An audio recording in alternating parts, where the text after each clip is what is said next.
So your plasma is made from three major components. First one is nothing but the 90 to 93% is water. Okay, so your plasma is made up from three components.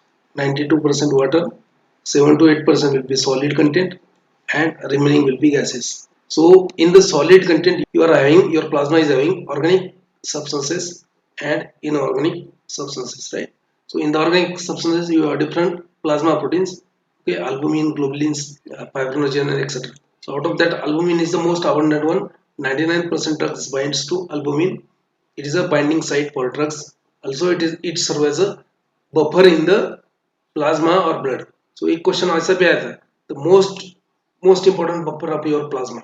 So that is albumin. Okay, 99% drugs binds to albumin. Okay, so it has a molecular weight 65 double triple zero 65,000 delta to 68,000 delta. ये question GPAT 21 में आ चुका है. So we'll see it in upcoming slide. Then globulins are there. Globulins will have different type: alpha globulins, beta globulins, gamma globulins. So alpha and beta globulins, they are having transportation function, and gamma globulins, they are involved in the defense, because all the antibodies, they are made of gamma globulins. Now fibrinogen is nothing but the blood clotting factor, so it is involved in the clotting of your blood. Now again, in the plasma, amino acids are there. All amino acids, essential, non-essential. Carbohydrates are there like glucose. Okay, lipids are there like these triglycerides, cholesterol, and phospholipids. Then hormonal secretions are there. Different enzymes are there. Enzymes like amylase, it will break down the starch, carbonic anhydrase, etc. So remember, amylase will break down the starch, and there is one amylase present in your saliva. आपका जो saliva होता है उसमें एक amylase होता है, that is known as a taline. इसके ऊपर क्वेश्चन आ चुका है. Salivary amylase, PTYLIN, taline. That is a kind of amylase enzyme present in the saliva. जब आप गरम गरम चपाती जब आप चबाते हो अच्छे से मुंह में, so what will happen? It will taste like a sweet taste. क्यों होता है वो? Because that amylase or salivary amylase or taline will show its activity. It will break down the starch, will release the glucose. So carbonic anhydrase is there, acid phosphatase, alkaline phosphatase, lipase. Okay, lipase means breakdown of lipid, esterase, protease, and transformase. These are the enzymes. Now again, non-protein nitrogenous substances. That means what? They are nothing but the waste product. Non-protein nitrogenous substances means waste product. So ammonia, creatinine, okay, creatine, then xanthine, hypoxanthine, urea, and uric acid. So ammonia, that is the basic. It is a waste material. So it is converted into urea. Ammonia जो है वो बाद में urea में convert किया जाता है और बाद में रिमूव किया जाता है बॉडी से, because increased level of ammonia in the blood is a toxic in nature. ये आपके ब्रेन को टॉक्सिटी करता है. That's why ammonia is immediately converted into urea and excreted in the form of urea in the urine. Then creatinine is there. Okay, creatine is there. Creatinine, and xanthine, hypoxanthine, urea, uric acid. These are the nitrogenous waste. Because plasma में क्या होता है कि plasma में water तो सबसे ज्यादा होता है 90 to 93%. बाद में सॉलिड कंटेंट 7%. सॉलिड कंटेंट में बहुत सारा होता है. प्लाज्मा प्रोटीन्स होते हैं, amino acids, carbohydrate, lipids, hormones, enzymes, and waste material. ये वेस्ट मटेरियल. एंटीबॉडीज भी होते हैं. एंटीबॉडीज मतलब ये गामा ग्लोबुलिन्स होते हैं. Now in the inorganic substances, उसमें आएगा आपका sodium chloride, potassium, magnesium, bicarbonate, phosphate, iodine, iron and copper. तो सोडियम सबसे ज्यादा होता है, क्लोराइड, सोडियम, पोटेशियम, बाइकार्बोनेट. ये important major they are known as a major electrolyte: sodium, calcium, potassium, magnesium, bicarbonate. Then phosphate, iodide, iron, and copper, they are known as a minor electrolytes.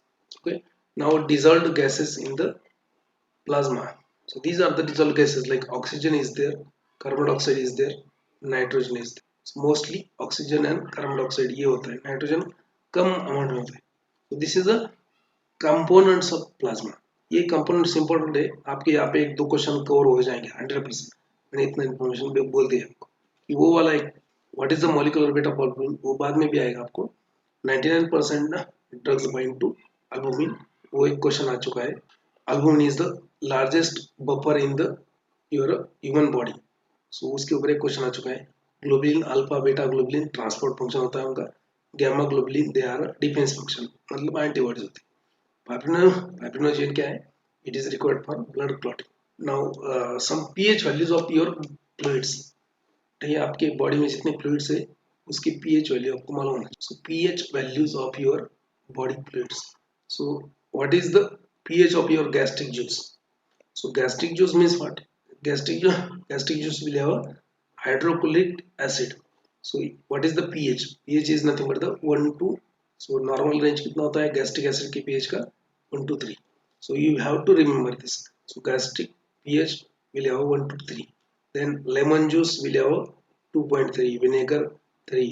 So vinegar, lemon juice, they are not going to ask you pH of vinegar and lemon juice.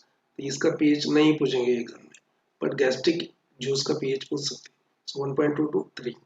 Carbonated soft drinks आप पीते हो ना, है ना, तूफान, Thums up वगैरह, all carbonated soft drinks they will have pH in a range of, orange juice will have pH 3.5. then vaginal fluid will have pH 3.5 to 4.5. You have to remember this. Okay. Then tomato juice 4.2.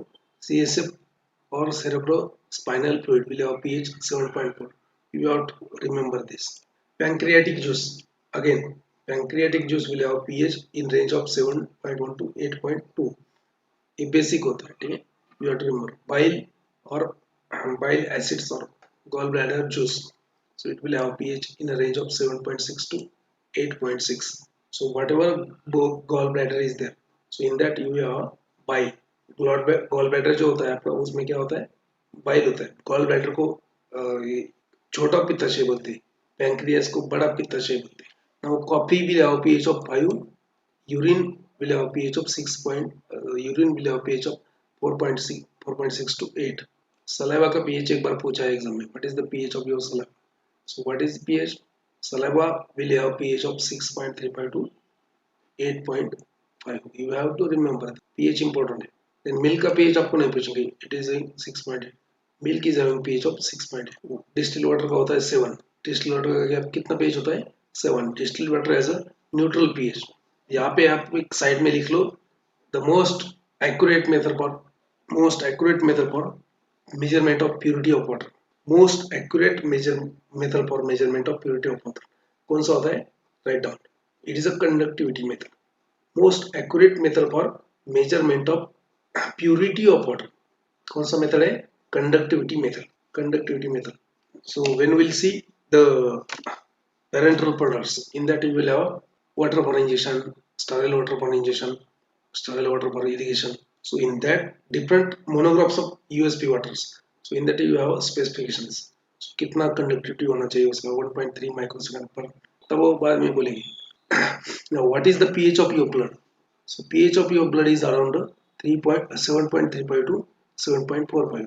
ठीक है, blood का pH जो है that is a little bit basic in nature, ठीक है, blood का pH basic होता है। seminal fluid, so in case of seminal fluid, so pH is around 7.2 to 7.6. okay, then milk of magnesia will have pH of 10. sodium hydroxide will have pH of 14. tears का pH कितना है? tears का pH एक दो बार पूछा है, so 6.5 to 7 point important है, याद ही रखना पड़ेगा, there is no other option. so next one is nothing but the very important part. ये जो पार्ट है सबसे ज्यादा इंपॉर्टेंट पार्ट है, ब्लड क्लॉटिंग फैक्टर्स। क्या? Blood clotting factors. So blood में जो आपके प्लाज्मा है, प्लाज्मा में क्या होता है? प्लाज्मा प्रोटीन्स होते हैं, blood clotting. What are the different blood clotting factors? You have to remember this, because एक चार्ट है आपका, ये क्या है? एक चार्ट। तो इसके ऊपर कम से कम 5-6 बार क्वेश्चन आया, जीपैट में भी और बाकी एग्जाम में भी। That's why I am telling this is very very important. ठीक है, याद रखना है आपको बाय एनी मीन। कैसे याद रखना है? थोड़ा सा ट्रिक वगैरह बना के आपको याद रखना है। So blood clotting factors, so these are nothing but the proteins. क्या होता है ये? These are nothing but the proteins present in the blood which are responsible for the coagulation of.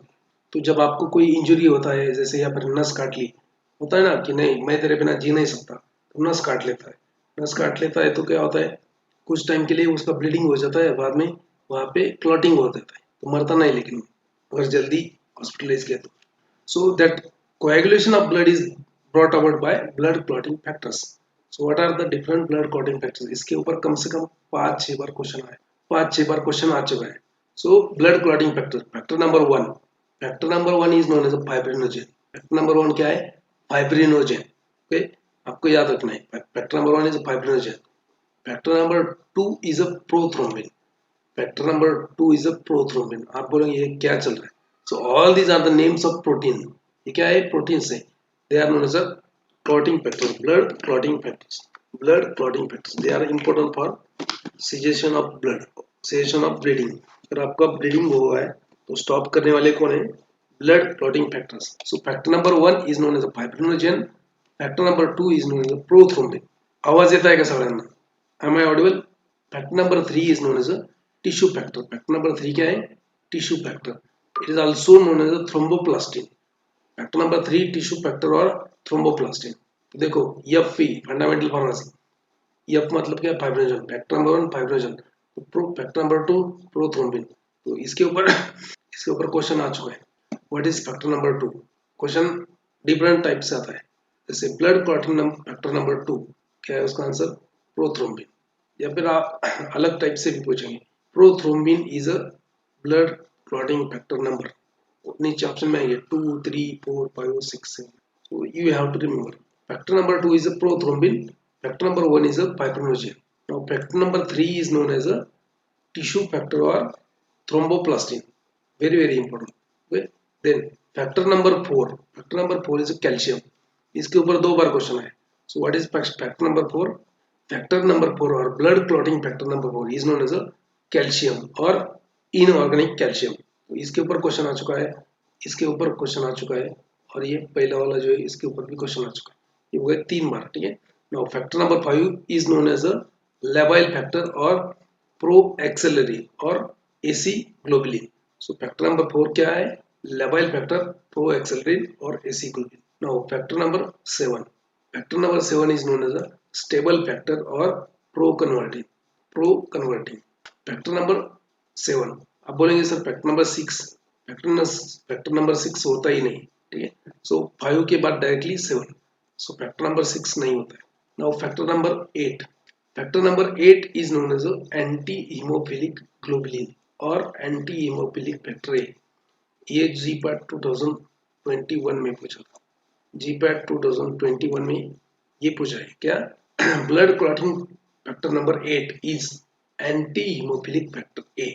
ये जीपैट 2021 में पूछा है. Factor number 9. Factor number 9 is known as a Christmas factor. Factor number 9 is known as a Christmas factor और plasma thromboplastin antecedent component PTA. Factor number 9 is known as a Christmas factor और plasma thromboplastin antecedent component PTA and it is also known as anti haemophilic factor B. इसके ऊपर भी एक बार question आ चुका है GPAT में. Christmas factor is a factor number 10. It is known as Stewart power factor. Factor number 10 is a Stewart power factor. GPAT 2019 में question आ चुका है. What is factor number 9? Stewart power factor. So factor number 11. It is known as a plasma thromboplastin antecedent component again. It is a anti-hemophilic factor C. क्या है? Anti-hemophilic factor C. Okay. Factor number 12 क्या है? Hagman factor. Factor number 12 क्या है? Hagman factor. Factor number 12 is a Hagman factor. Factor number 13 is a fibrin stability factor. Fibrin stability factor. Factor number 13 क्या है? Fibrin stability factor. ठीक है. अभी देखो यहाँ पे अभी 6 बार क्वेश्चन पूछा है ऊपर में. अभी और एक बार क्वेश्चन पूछा है जीपैट 2018 में. क्वेश्चन थोड़ा सा अलग था. कैसा? Following are the vitamin K dependent blood clotting factors. Question आया था followings are the vitamin K dependent blood clotting factors. So you have to remember.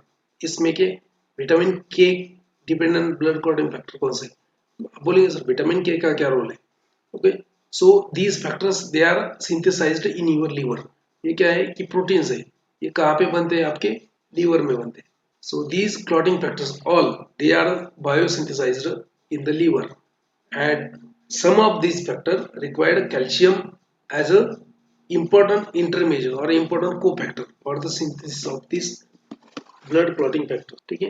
Now which blood clotting factors requires calcium? So factor number 2, factor number 7, factor number 9 and factor number 10. You have to remember this. ये जो है factor number 2, 7, 9, they are known as a calcium dependent blood clotting factors. Okay, GPAT 2019 में question आया था, देखो vitamin के is essential और important for the synthesis of following factors. Question में ये ऑप्शन में यही ऑप्शन एक था, दूसरा एक ऑप्शन में फिर वही नंबर चेंज करेंगे. सो देखो यहाँ पे फाइब्रिनोजन के बारे में क्वेश्चन पूछा है, प्रोथ्रोम्बिन के बारे में क्वेश्चन पूछा है, कैल्शियम के बारे में क्वेश्चन जीपैट में पूछा है. एग्जाम मतलब बहुत सारे एग्जाम्स में जीपैट, नॉट ओनली जीपैट में पूछा है, नाइपर में पूछा है, ड्रग इंस्पेक्टर, गवर्नमेंट फार्मासिस्ट. इसके रिगार्डिंग जीपैट 2021 में क्वेश्चन आया था, you can go and check the papers. इसके रिगार्डिंग क्वेश्चन 19 में पूछा है, इसके रिगार्डिंग क्वेश्चन 18 में पूछा है. मतलब एक ही चार्ट के ऊपर 6-7 बार क्वेश्चन पूछा है और फिर भी वो चेक करते हैं. एनालिसिस करना इंपॉर्टेंट है.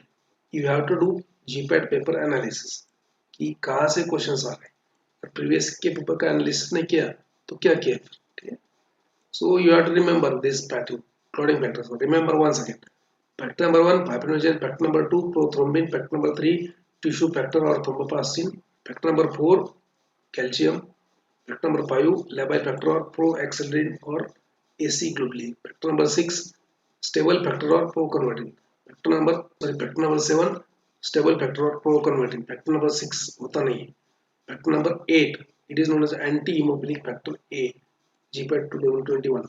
Factor number 9 anti haemophilic factor B. Okay. Factor number 10 Stuart Prower factor. Number 10 क्या है, Stuart. Factor number 11 anti haemophilic factor C. Factor number 12 Hageman factor. Factor number 13 fibrin stability factor. And calcium dependent factor कौन से है ये आपको मालूम होना चाहिए. Factor number 2, 7, 9 and 10. सो इसके ऊपर कम से कम 5-6 बार क्वेश्चन आ चुका है, मैंने बोला है आपको. Blood clotting, how there is a clotting of your blood. Blood का क्लॉटिंग कैसे होता है. So whenever there is a injury to you, आपको कोई इंजुरी हो गया, क्या होता है कि उस टाइम पे ब्लीडिंग हो जाता है, ब्लड बाहर आता है, ठीक है. और कुछ टाइम के बाद में ब्लड क्या होता है, क्लॉट हो जाता है, सीजेशन होता है, स्टॉप हो जाता है. So if there is a no blood clotting factors in your plasma, अगर आपके ब्लड में ब्लड क्लॉटिंग फैक्टर्स नहीं होंगे तो क्या होगा, जैसे ही आपको कोई इंजरी हो गई तो पूरा का पूरा ब्लड बह जाएगा, पूरा ब्लड लॉस हो जाएगा, आप मर जाओगे, ठीक है. सो यहाँ पे एक इंपॉर्टेंट है, लिख लो आप साइड पे. if there is excessive loss of blood, so what will happen, that leads to hypovolumic shock. Volume कम हो रहा है ना, hypovolumic shock. So excessive loss of blood burns, severe electrolyte dehydration, severe dehydration like vomiting, nausea, vomiting and diarrhea. अगर आपको बहुत उल्टी हो रही तो उसकी वजह से क्या है, आपका सब फ्लूइड लॉस होता है. अगर आपको 2-4 दिन से डायरिया है, ठीक है, पूरा का पूरा फ्लूइड आपका क्या होता है, जाता है बॉडी से बाहर. So what happens, so you suffer from hypovolaemic shock. इसके ऊपर भी क्वेश्चन आ चुका है, ये बाद में भी आएगा आपको इसलिए में, ठीक है. सो जस्ट लिख लो. सो डिक्रीज इन द वॉल्यूम और लॉस ऑफ ब्लड वॉल्यूम और loss of volume of water from your body, that is known as a hypovolumic shock. Now blood clotting, how there is a clotting of blood. So there are two pathways for blood clotting. First one is known as an intrinsic pathway. We'll see it. First one is known as an intrinsic pathway. Intrinsic मतलब क्या है, intrinsic मतलब अंदर का. तो अंदर क्या होता है आपका, बॉडी के अंदर ब्लड वेसल्स वगैरह होते हैं, तो इंट्रिंसिक पाथवे. एक्सट्रिंसिक पाथवे मतलब क्या है, बॉडी के बाहर क्या है, स्किन के ऊपर कोई डैमेज हो गया तो that is extrinsic factor, skin या टिश्यू. तो इंट्रिंसिक पाथवे, उसके अंदर के पाथवे में क्या होता है. So when there is a damage to your blood vessel, अंदर क्या होता है, ब्लड वेसल. सो आपने किसी ने नस काट लिया, नहीं मैं तेरे बिना जी नहीं सकता, क्या कर लिया, नस काट लिया. सो क्या होता है, when there is a break or damage to the blood vessel, so you know that blood vessel is made up of 3 layers. outer layer कौन सा होता है, middle layer कौन सा होता है, inner layer. So outer layer, middle muscular layer and inner endothelial layer. There is a damage to endothelium. Okay, so endothelial damage and there is exposure of collagen. So अंदर का जो layer होता है वो डैमेज कट होने के कारण क्या होता है कि एंडोथेलियल डैमेज होता है. एंड कोलेजन जो है, blood is made up of collagen, so collagen is expose. जैसे ही ये कंडीशन होता है आपके ब्लड वेसल जैसे डैमेज होता है, so there is a release of factor known as a kallikrein, kallikrein, okay, और kallikrein high molecular weight kininogen. आप बोलेंगे ये क्या है, ये भी प्रोटीन्स ही है। So these are released. Now what will happen, these proteins will convert inactive factors. ये जो फैक्टर्स है आपके ब्लड में, पूरे जो फैक्टर्स है ये क्या है, inactive. So all these factors are present in the plasma in the form of inactive. ये inactive factor होते हैं और इनका एक्टिवेशन होने के बाद में ब्लड क्लॉटिंग, तो इनका एक्टिवेशन वन बाय वन होता है। जैसे आपका ब्लड सेल को डैमेज हो गया, तो there is increased activity of kininogen, high molecular weight kininogen, that callicarine. Okay, so what will happen after the activation by this callicarine or high molecular weight kininogen? So inactive factor number 12, inactive factor number 12 is converted into active factor number 12. A मतलब so active factor number 12. So factor number 12 क्या होता है आपका? It is known as a Hagman factor. ठीक है, it is known as a Hagman factor. So factor number 12 is activated into factor number 12A. Again, by high molecular weight kininogen will activate along with the activity factor 11, sorry, activity factor 12A, along with that human kininogen, high molecular weight kininogen will also activate factor number 11 will be activated and it will convert to factor number 11. Along with the calcium, factor number 11A, active factor 11A will activate the factor number 9. Factor number 9 activated into factor number 9A. 9A along with the factor number 8 and calcium activate the factor 10 into active factor 10A. Now factor number active factor 10A along with the factor number 5 activate the thrombin activator. ये हो गए आपके inside the outside the body. जैसे आपका tissue कोई damage हो गया, so if there is damage to tissue, that is nothing but the tissue thromboplastin. So as there is a tissue trauma, or if there is damage to your tissue, so tissue thromboplastin will be released. Okay, tissue thromboplastin activity will be increased. From the tissue, glycoprotein and phospholipids will be released. Now these glycoprotein or phospholipids with the factor number 8, inactive factor number 8, ये तीनों क्या करेंगे, so they will activate the factor number 10. Factor number 10 is inactive, so there is activation of factor number into A. So active factor number 10, okay. So this active factor 10A along with the calcium and factor number 5 will activate the prothrombin, and this glycoprotein and phospholipids also directly activate thrombin along with the calcium and this is a two pathway. Intrinsic मतलब body के inside, extrinsic मतलब body के outside.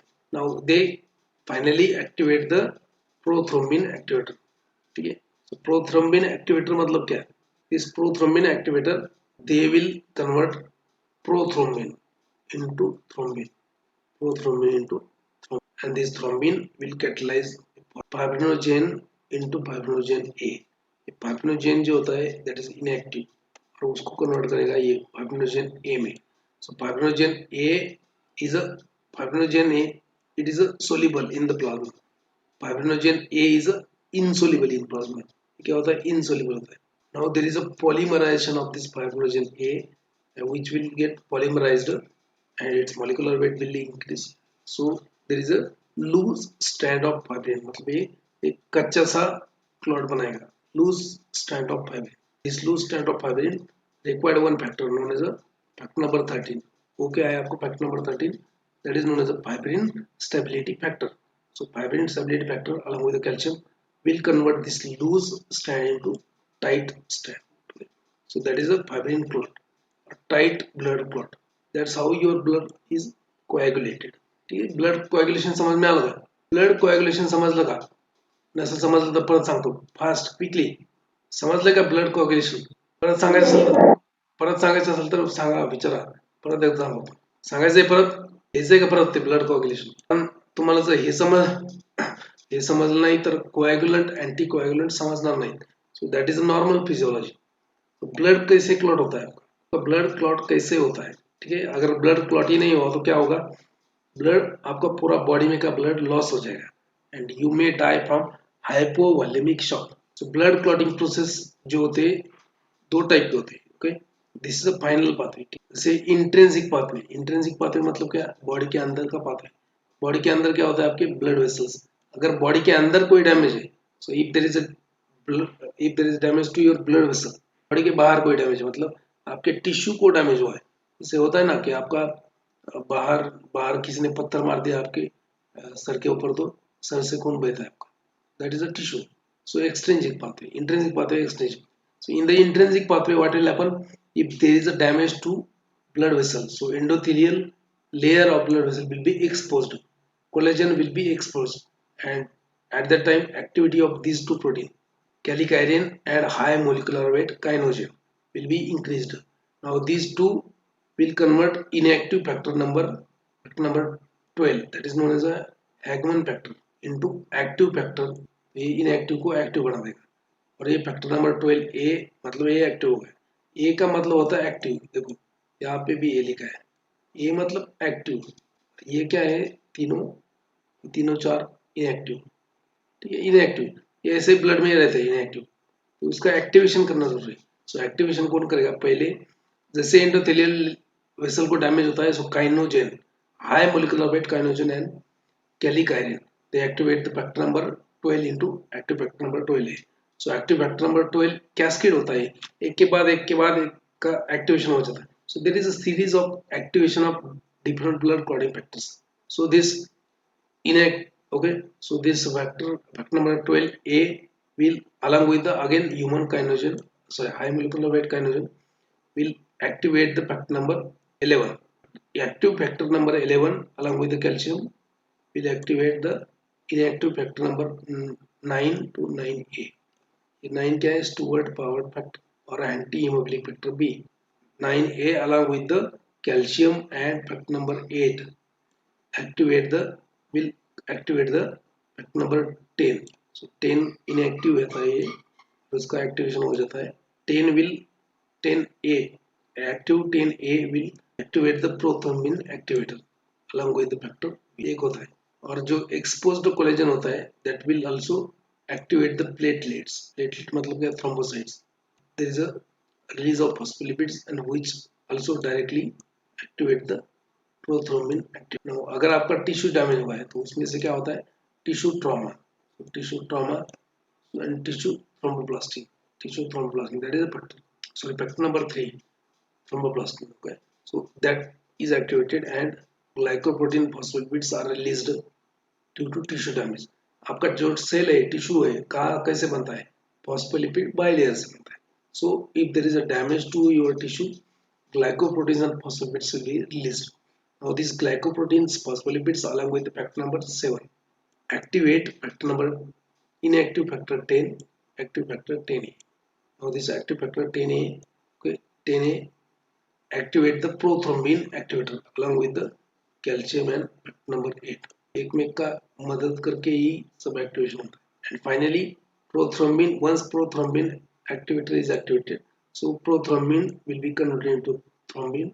thrombin will catalyze the formation of, okay, inactive fibrinogen or soluble fibrinogen into insoluble fibrinogen।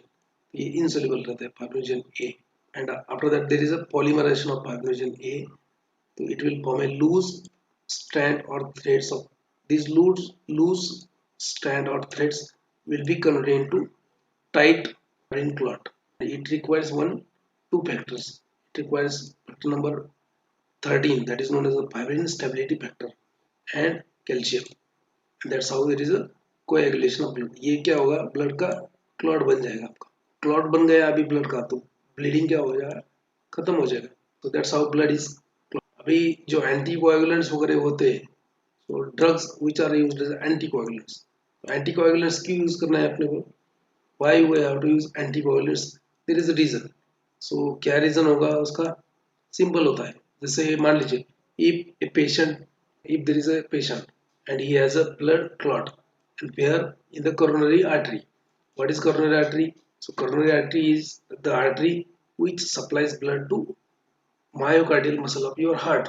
तो heart के myocardial muscle को blood supply करने वाला एक छोटी सा आर्टरी, उसको बोलते हैं करोनरी आर्टरी। और उसमें अगर ब्लड क्लॉट हो गया तो एक तो वो छोटी आर्टरी अगर ब्लड क्लॉट हो गया तो so that artery is not able to supply the blood to your heart, तो हार्ट का मसल क्या होगा, डाई हो जाएगा। हार्ट का मसल डाई होगा तो क्या होगा, that is known as a myocardial infarction. That's why now if there is a clot in the coronary artery, so you have to dissolve that clot, so you have to remove that clot. And how you can prevent? By using anticoagulants. तो coagulation होने ही मत दो, anticoagulants और anti-thrombin drugs जो fibrinolytic और जो fibrin का thread बना है उसको break down करने वाले. So that's why we have to learn. If you know the physiology, you can find out the targets, and if you once find the target, you can classify the drug. ठीक है, तो इसके ऊपर वही drugs होते हैं. कोई drug इसका फैक्टर का एंटागोनिस्ट है, कोई ड्रग, ठीक है, कोई ड्रग ऐसा एक्ट होगा, कोई ड्रग इस स्टेज के ऊपर एक्ट होगा, कोई ड्रग इसको बाइंड करके एक्टिवेशन रोक देगा. तो likewise. Now again very important part of इसके ऊपर भी क्वेश्चंस आ चुके हैं. Okay, plasma proteins and their molecular weight. So there are different plasma proteins which are present in your blood or which are present in your plasma. Plasma में बहुत सारे proteins होते हैं. So out of that, first one is albumin. उसका functions भी बहुत ज़्यादा होता है. ठीक है, बहुत सारे functions जैसे the osmotic pressure. So proteins are also responsible for the osmotic pressure of your plasma, oncotic pressure or osmotic pressure. Then again, they are also responsible. They also act as a buffer in the plasma. They also act as a transport function. बहुत सारे. तो gamma globulin, they are also act as a defense mechanism, antibodies, immunity. So हर एक protein का अलग अलग function होता है. So you, if you want to learn different functions of plasma proteins, you can read from book. That is not required for GPAT. Albumin is the first, okay, most abundant protein in the plasma. सबसे ज्यादा कौन होता है? Albumin. उसका molecular weight कितना है देखो. Molecular weight in the Dalton 65 to 69,000. Question इसके ऊपर आ चुका है जीपैट 2021 में. पहला क्वेश्चन था molecular weight of albumin found in the plasma. पहला ही क्वेश्चन था जीपैट 21 में. That is nothing but the 65,000 to 69,000 delta molecular weight of albumin. What is the function of albumin? Main function क्या है इसका? सब बहुत सारे फंक्शन होते हैं, लेकिन जो इंपॉर्टेंट है जीपैट एग्जाम के लिए, ट्रांसपोर्टेशन होता है. ये क्या करता है? ट्रांसपोर्ट करता है बहुत सारे मॉलिक्यूल्स को. Transportation function. Regulation of pH of blood, that is nothing but the act as a buffer to regulate the osmotic pressure of your blood. और सेकंड प्रोटीन होता है ग्लोबुलिन. नाउ उसका मॉलिक्यूलर वेट कितना है? Molecular weight of globulin present in your plasma 90,000 to 1.5 lakh. So इसका different types होता है. Globulins are having different types. Alpha globulin, beta globulin, and gamma globulin. Out of that, alpha and beta globulin, they are involved in the transport function. Gamma globulins, they are involved in the defense or antibodies. Now third protein is a fibrinogen. इसका molecular weight है 3.4 to 5 lakhs of delta. काम क्या है उसका? Blood clotting. Next होता है acid 1 glycoprotein और alpha 1 acid glycoprotein. What is the molecular wait?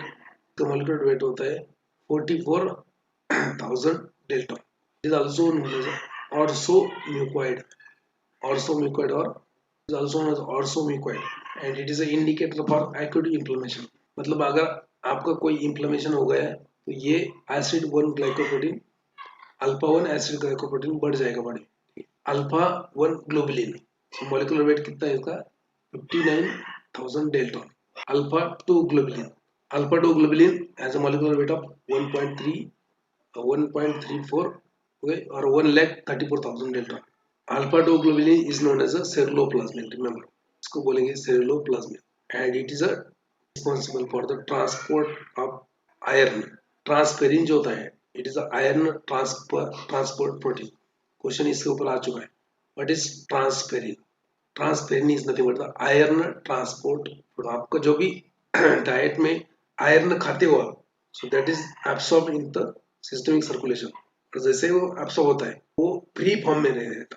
So whatever iron absorb in the blood, that is not in a free form, it is always present in the bound form to the globulin.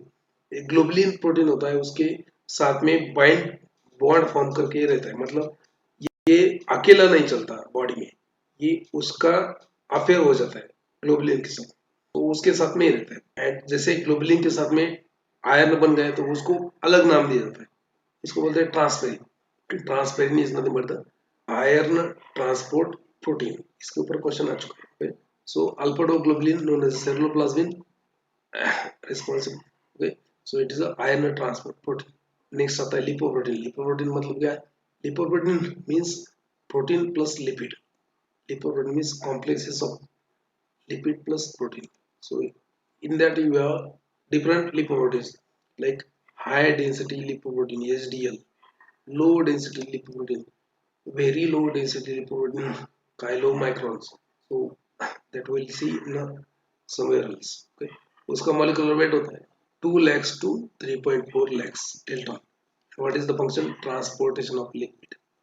Transportation of lipids. Now hemoglobin. Hemoglobin का molecular weight कितना होता है? 64.5 thousand delta. What is the function? To transport the oxygen. Question आता है इसके ऊपर important है.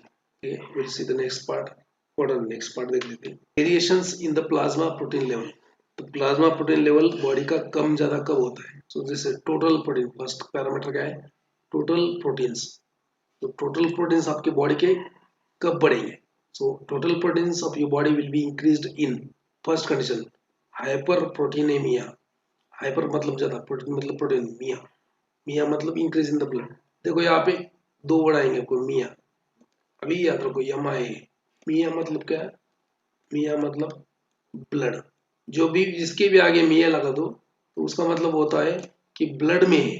Hypo मतलब कम हो गया ब्लड में, हाइपो हाइपर मतलब ज्यादा हो गया ब्लड. दूसरा आता है रिया. मिया एंड रिया. मिया मतलब सल्लू मिया अपना, और रिया मतलब रिया चक्रवर्ती. कारण सुशांत सिंह ने पता कर लिया. ठीक है, तो रिया चक्रवर्ती वो रिया है. रिया मतलब क्या? रिया मतलब यूरिन. रिया मतलब क्या? यूरिन. जिसके भी आगे रिया लगा दो उसका मतलब क्या होता है? यूरिन में. ठीक है, जैसे मिया लगा दो तो उसका मतलब क्या है? कि ब्लड में. ये रिया लगा दो तो उसका मतलब क्या है? कि यूरिन में. जैसे होता है ग्लूकेमिया. ग्लूकेमिया मतलब क्या? Increase the glucose level in the blood. Glycosuria. Glycosuria मतलब क्या? Increase the glucose in the urine. तो मिया मतलब ब्लड और रिया मतलब क्या? यूरिन. ठीक है, increase the protein in the blood known as a hypoproteinemia. Hypoproteinemia. So increase the protein in the urine is known as a hypoproteinuria. Protein urea उसको बोलते हैं प्रोटीन यूरिया. तो रिया मतलब क्या? इसके आगे रिया लगा दिया, दैट इज इन एंड मिया लगा दिया मतलब इन द ब्लड. ठीक है, एक सिंपल कंसेप्ट होता है आपको. Your bodies protein will be increased. So total body protein will be increased in case of dehydration. ठीक है, haemolysis, acute infection or hepatitis, then alcoholism, rheumatoid arthritis, leukemia, glucocorticoid, respiratory distress syndrome. तो ये condition में क्या होगा? आपका protein level क्या होगा? बढ़ जाएगा. हाइपरप्रोटीनेमिया. अगर अल्कोहलिज्म है, आप दारू पीते हो बहुत, तो प्रोटीन लेवल बढ़ जाएगा. रूमेटॉइड आर्थराइटिस है, प्रोटीन लेवल बढ़ जाएगा. ल्यूकेमिया है, ब्लड कैंसर, प्रोटीन लेवल बढ़ जाएगा. of glucocorticoids, excessive use of steroids. ठीक है, respiratory distress syndrome, haemolysis, dehydration, इसमें प्रोटीन लेवल बॉडी का बढ़ जाता है. कम कब होता है? When there will be decrease in the protein level of your body. Hypoproteinaemia. Increase protein level hyperproteinaemia, decrease protein level hypoproteinaemia. तो डायरिया में आपको प्रोटीन लॉस हो जाएगा. Haemorrhage, burns, pregnancy, malnutrition. ठीक है, खाने को नहीं मिल रहा है आपको तो प्रोटीन कम हो जाएगा. Chronic infection like chronic hepatitis और क्रॉनिक नेफ्राइटिस. तो इन केस में कम हो जाएगा, इन केसेस में ज्यादा. तो प्रोटीन लेवल ज्यादा कब होगा? कम कब होगा? स्पेसिफिक प्रोटीन अल्बुमिन का लेवल कब बढ़ेगा, कब कम होगा? So albumin will be increase in your body when there is a dehydration, excess of glucocorticoids use and congestive cardiac failure. तो इन कंडीशन में आपका अल्बुमिन बढ़ जाएगा. कम होगा malnutrition, cirrhosis of liver, burns, hypothyroidism, nephrosis. Globulin कब बढ़ेगा body का? Cirrhosis of liver, chronic infection, nephrosis, rheumatoid arthritis. कब कम होगा? इम्पेसिमा, एक्यूट लिमोलाइटिक एनीमिया, ग्लोमेरुलोनेफ्राइटिस. सो फाइब्रिनोजेन जो है आपका, उसका लेवल कब बढ़ेगा, कब कम होगा? So fibrinogen level is increase in case of acute infections, rheumatoid arthritis, myocardial infarction, stroke. Oxygen will be decreased in the body when you are suffering from liver function और anabolic steroid अगर खाते हो तो उसमें use of phenobarbital. अभी यहाँ पे एक बात बता दो, AG रेशियो. AG मतलब क्या है?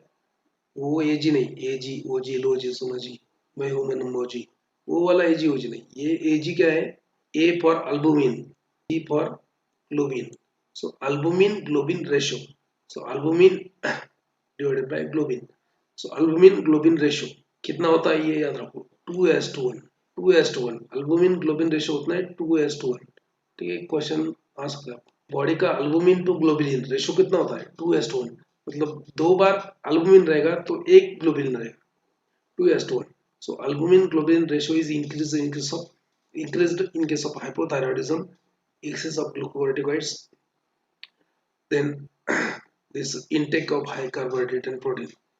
Decreased, this ratio is decreased in case of liver dysfunction and nephrosis.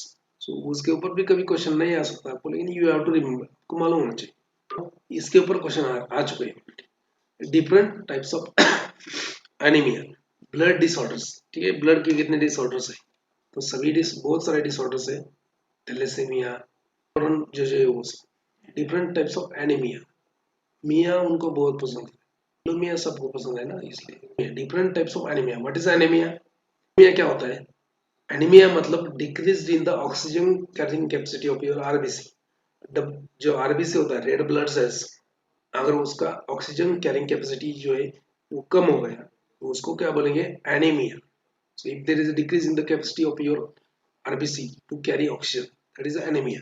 There are different types of anaemia, इसके बहुत सारे टाइप। पहला आता है आपका मेगालोब्लास्टिक एनीमिया, है आपका megaloblastic anaemia, megaloblastic anaemia. So megaloblastic anemia is due to the deficiency of vitamin B12. Vitamin B12 का deficiency अगर हो गया तो उसको megaloblastic anemia होगा। This is also known as folic acid का deficiency। megaloblastic anemia कब होगा?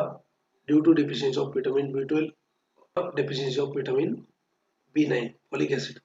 So folic acid का deficiency अगर हो गया तो megaloblastic anemia हो जाएगा। megaloblastic मतलब क्या है? मेगा मतलब ज्यादा और बड़ा, प्लास्टिक मतलब सेल, मेगालोब्लास्टिक, मेगालो मतलब बड़ा, प्लास्टिक मतलब सेल। तो इसमें क्या होता है, सेल साइज जो है आरबीसी का वो बड़ा हो जाता है। So normal cell size RBC का क्या है? Biconcave disc shaped 7 micron का आपका आरबीसी होता है। So if there is increased size of RBC known as a megaloblastic. So when there is increase in the size of RBC, so it RBC will lose its function. RBC will oxygen carrying capacity of RBC will be decreased. That is due to mostly deficiency of folic acid. Folic acid deficiency anemia कौन सा होता है? Megaloblastic anaemia. Question आ चुका है, question ये भी आ चुका है, अभी देखो। The most common form of vitamin B12 deficiency. If there is a deficiency of vitamin B12, what will happen? Pernicious anemia. Most common form of vitamin B12 deficiency, pernicious anemia. GPAT 2019 ये question आ चुका है GPAT। ए plastic anaemia मतलब क्या है? Aplastic anaemia abnormal synthesis of your RBC, RBC का synthesis abnormal हो जाए। क्यों होगा एबनॉर्मल आरबीसी का सिंथेसिस? बहुत सारे रीजन है उसके पीछे। एक तो पहला रीजन है जेनेटिक एबनॉर्मेलिटी, जेनाइटल, जेनेटिकली आपके पेरेंट्स से ही आपको ये आ चुका है ए प्लास्टिक एनीमिया। फिर दूसरे रीजन क्या होते हैं? Due to suppression of bone marrow anti cancer drugs. RBC कहाँ पे बनता है? RBC are synthesised in the red bone marrow, तो anti cancer drugs they are bone marrow suppressants. Anti cancer drug जितने भी होते हैं, जिनको भी एंटी कैंसर ड्रग का थेरेपी चालू है उनका पूरा बाल झड़ जाएगा। तो एलोपेसिया, जिसको भी एंटी कैंसर ड्रग का थेरेपी चालू है उसका आरबीसी डब्ल्यूबीसी क्या है, पूरा कार्यक्रम बन जाएगा, उसमें बनते नहीं प्रॉपर। तो known as he will have deficiency in the immunity, immunodeficient होगा as a result of suppression of bone marrow, aplastic anemia। thrombocytopenia मतलब क्या? thrombocytopenia मतलब decrease in thrombocytes, is a low platelet। cytotoxic cytotoxic drugs or anti-cancer drugs or neoplastic drugs causes the aplastic anemia। some of the NSAID also causes the aplastic anemia। some of the anti-convulsant drugs they also causes the aplastic anemia। hemolytic anemia मतलब क्या है? hemolytic anemia, so breakdown of RBC, hemo मतलब blood, lytic मतलब bread, so hemolytic anemia, so anemia due to breakdown of blood, breakdown of RBC and destroying of RBC permanently because of the overactive and abnormal function of spleen, ठीक है। या फिर कुछ drugs भी होते हैं जैसे आपका primaquine. So primaquine also causes hemolytic anemia in the patient who are deficient with the glucose 6 phosphate dehydrogenase enzyme। तो ये एंजाइम जिसमें कम है उसमें hemolytic anemia, congenital hemolytic anemia due to abnormal synthesis of hemoglobin। इसमें क्या होता है कि hemoglobin जो है वो abnormal बनता है and that's why it increases the membrane permeability, reducing the oxygen carrying capacity and lifespan of your RBC। ठीक है, ये हो गए चार पांच टाइप के एनीमिया। और भी मिया है। नेक्स्ट मिया कौन सा देखो, सिकल सेल एनीमिया। मिया मिया क्या, सिकल सेल एनीमिया। सिकल मतलब क्या, सिकलिंग ऑफ आरबीसी, ठीक है, sickle cell anaemia. In this there is abnormal haemoglobin. Haemoglobin क्या होता है इसमें, एबनॉर्मल है। हीमोग्लोबिन एबनॉर्मल बनता है। हीमोग्लोबिन में दो होता है, अल्फा चेन होता है एंड एक होता है बीटा चेन। एक अल्फा चेन होता है, एक बीटा चेन होता है। So in the sickle cell anaemia beta chain जो होता है हीमोग्लोबिन में, it gets polymerised. Beta chain बहुत ज्यादा बढ़ जाता है, पॉलीमराइज हो जाता है उसका। And because of that polymerisation of beta chain of haemoglobin, so RBC lose its shape. RBC का शेप क्या होता है, लूज होता है और ये ऐसे बनते हैं। तो नॉर्मल आरबीसी कैसा होना चाहिए, ऐसा। तो because of the abnormal hemoglobin and polymerization of beta chain in the hemoglobin, so RBC will lose its shape, known as a sickling of RBC, sickling of erythrocytes. So that is known as a sickle cell anemia, decrease in the capacity of oxygen carrying capacity. Then next आता है thalassemia. So it is a inherited condition, मतलब ये parents से आता है, hereditary होता है, and also known as a Mediterranean, क्योंकि ये mostly Japan and coastal region में बहुत सारे लोगों को है। Normal haemoglobin is there, again there is haemolysis. Now polycythaemia मतलब क्या, abnormal increase in the RBC in the blood. We have seen in the leukopenia क्या है, total leukocyte count is less than normal. Neutropenia और granulocytopenia मतलब abnormal attraction of number of circulating granulocytes or neutrophils। Leukaemia क्या होता है, it is a type of blood cancer. Now RBC, याद रखो यहाँ पे क्वेश्चन आ चुका है। So RBC in the blood has some osmotic pressure. Blood में क्या है, ऑस्मोटिक प्रेशर है। दोज कंपोनेंट और those solution which are having same osmotic pressure as that of blood, known as isoosmotic. जैसे होता है sodium chloride, 0.9% of sodium chloride, 0.9% weight by volume of sodium chloride solution, that is a isoosmotic with the blood plasma। तो saline जो होता है आपका normal saline, 0.9% weight by volume sodium chloride, that is isoosmotic, isotonic with the, so if you inject isotonic NaCl, there is no problem, your body will accept। now if you inject hypertonic, hypertonic मतलब क्या है, more osmotic pressure than blood, if you inject 2% sodium chloride, that is a hypertonic। okay? Hypertonic means what, so if less osmotic pressure than blood, hypertonic means 0.2% sodium chloride। तो 0.9% क्या है, iso-osmotic है। 2% क्या है, hypotonic है। 0.02% क्या है, hypotonic है। Now if you place a RBC, अगर आपने आरबीसी जो है, if you place your RBC in isotonic solution, isotonic solution मतलब क्या है, 0.9% सोडियम क्लोराइड, ये हो गया isotonic. so 0.9% sodium chloride is isotonic with the blood plasma। 5% dextrose is also isotonic with the blood plasma। अभी ये चीजें यहाँ लिखी नहीं है।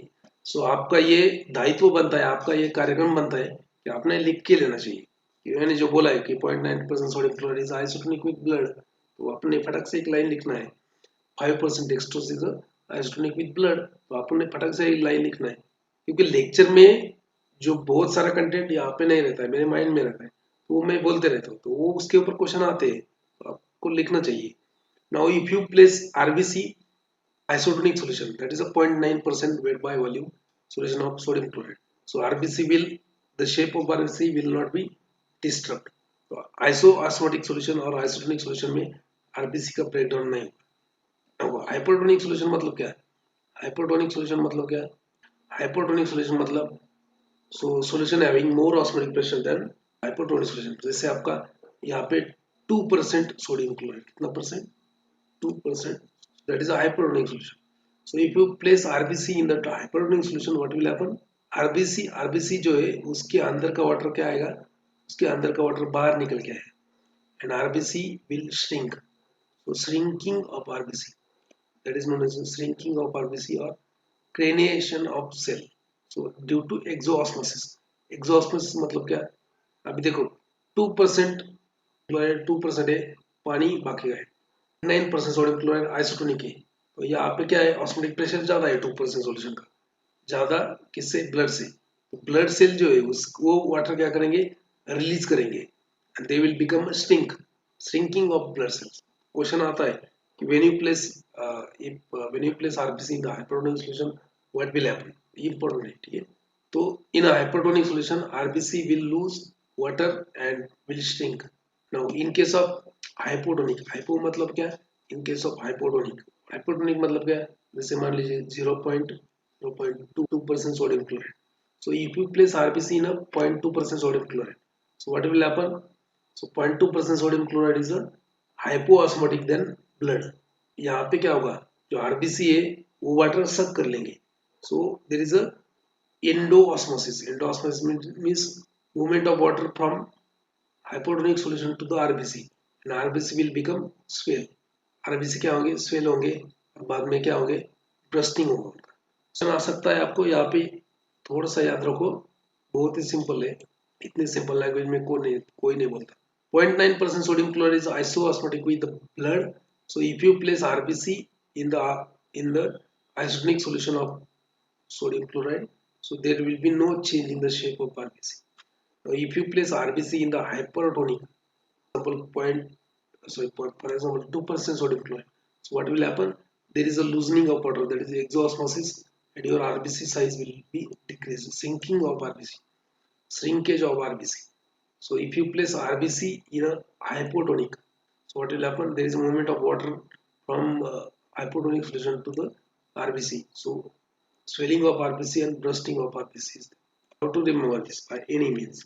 जैसे एक ब्लड इनकम्पेटेबिलिटी और हिस्टो इनकम्पेटेबिलिटी फैक्टर जो है, is nothing but the RH positive research system. RH मतलब क्या? Research system. Suppose a father RH positive, मतलब फादर का ब्लड ग्रुप जो है वो RH पॉजिटिव है, उसके ऊपर RH एंटीजन होता है। RH पॉजिटिव मतलब R एंटीजन, रिसर्च एंटीजन होता है। और मदर जो है वो नेगेटिव है, उसके ऊपर कोई एंटीजन नहीं होता। So if mother is RH negative, मतलब if mother is having RH negative blood and if father is having RH positive blood, and उनको अगर कोई बच्चा कंसीव होता है, so in the mother's womb that baby is there. If that baby is RH positive, baby got a blood DNA from father, and mother is RH negative. So what will happen? So RH negative है, जो blood है, ये बच्चा का blood है, बच्चे के blood के ऊपर R एंटीजन है, तो research positive. So mother's blood जब RH पॉजिटिव के कांटेक्ट में आएगा, so there is a synthesis of antibodies in the mother's blood. So RH positive वाला ब्लड जो है, बच्चे का ब्लड भी क्रॉस होता है ना मदर में due to placenta, so fetus blood will be crossed and it will make antibodies in the mother's blood. It will make antibodies in the mother's blood to crossing into placenta. अभी ये पहला बच्चा है तो उसको कोई दिक्कत नहीं होगा, उसका डिलीवरी हो जाएगा और वो आ जाएगा। But if same couple conceives a child again, so what will happen? And suppose that second child is also RH positive, mother का जो ब्लड है उसमें already anti RH positive antibodies है, so that antibody will go in the RH positive child blood and will cause hemolysis. वो बच्चा पेट में ही मर जाएगा। So that is known as RH incompatibility in the mother and fetus. इसके ऊपर भी कभी कोई क्वेश्चन आता है, ठीक है। बहुत सारे एनीमिया के टाइप होते हैं। पहला होता है हीमोरेजिक एनीमिया। हीमोरेजिक मतलब क्या? ड्यू टू ब्लड लॉस हो गया तो आरबीसी का लॉस हो गया, due to acute blood loss, due to chronic blood loss. और ये हम एनीमिया कैसा होता है? नॉर्मोसाइटिक। नॉर्मो मतलब नॉर्मल, साइटिक मतलब सेल का साइज, आरबीसी का साइज नॉर्मल ही रहता है उसमें। क्रोमिक मतलब क्या? कलर किसका? आरबीसी का। जो रेड कलर है आरबीसी का, वो अगर रेडी कलर है तो उसको बोलेंगे normochromic.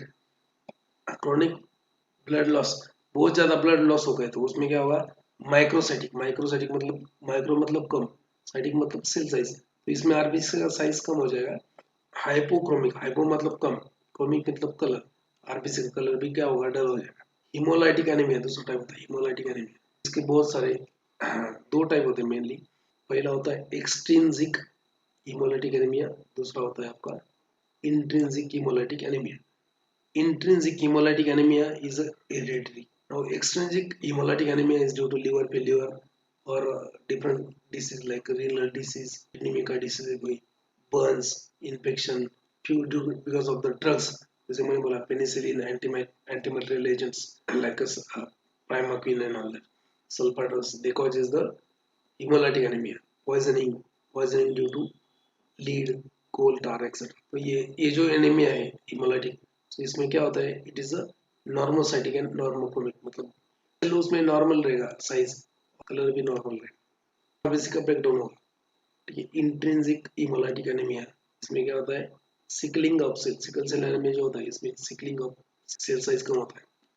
Now nutrition deficiency anaemia, उसमें आता है आयरन डेफिशिएंसी एनीमिया, एक protein deficiency anaemia, vitamin B12 deficiency anaemia, folic acid deficiency anemia.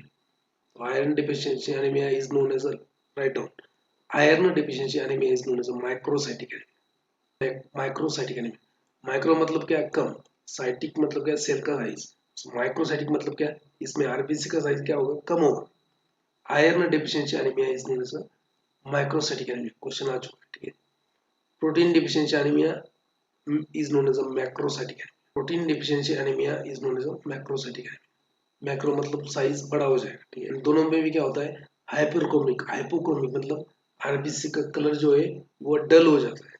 ना विटामिन B12 डेफिशिएंसी एनीमिया कौन सा है, मैंने बोला है पर्निशियस एनीमिया, सो मैक्रोसाइटिक और pernicious anaemia.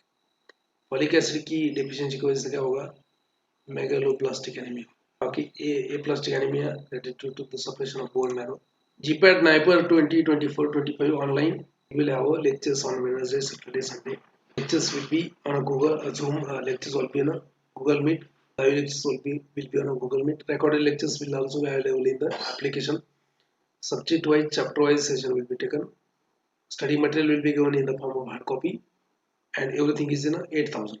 And one more announcement: those who will get all India rank 20, अगर आपका ऑल इंडिया रैंक 20 के नीचे आता है, so your amount will be refunded to you as a reward. If you get all India rank 20, आपको ये पूरे पैसे वापस मिल जाएंगे।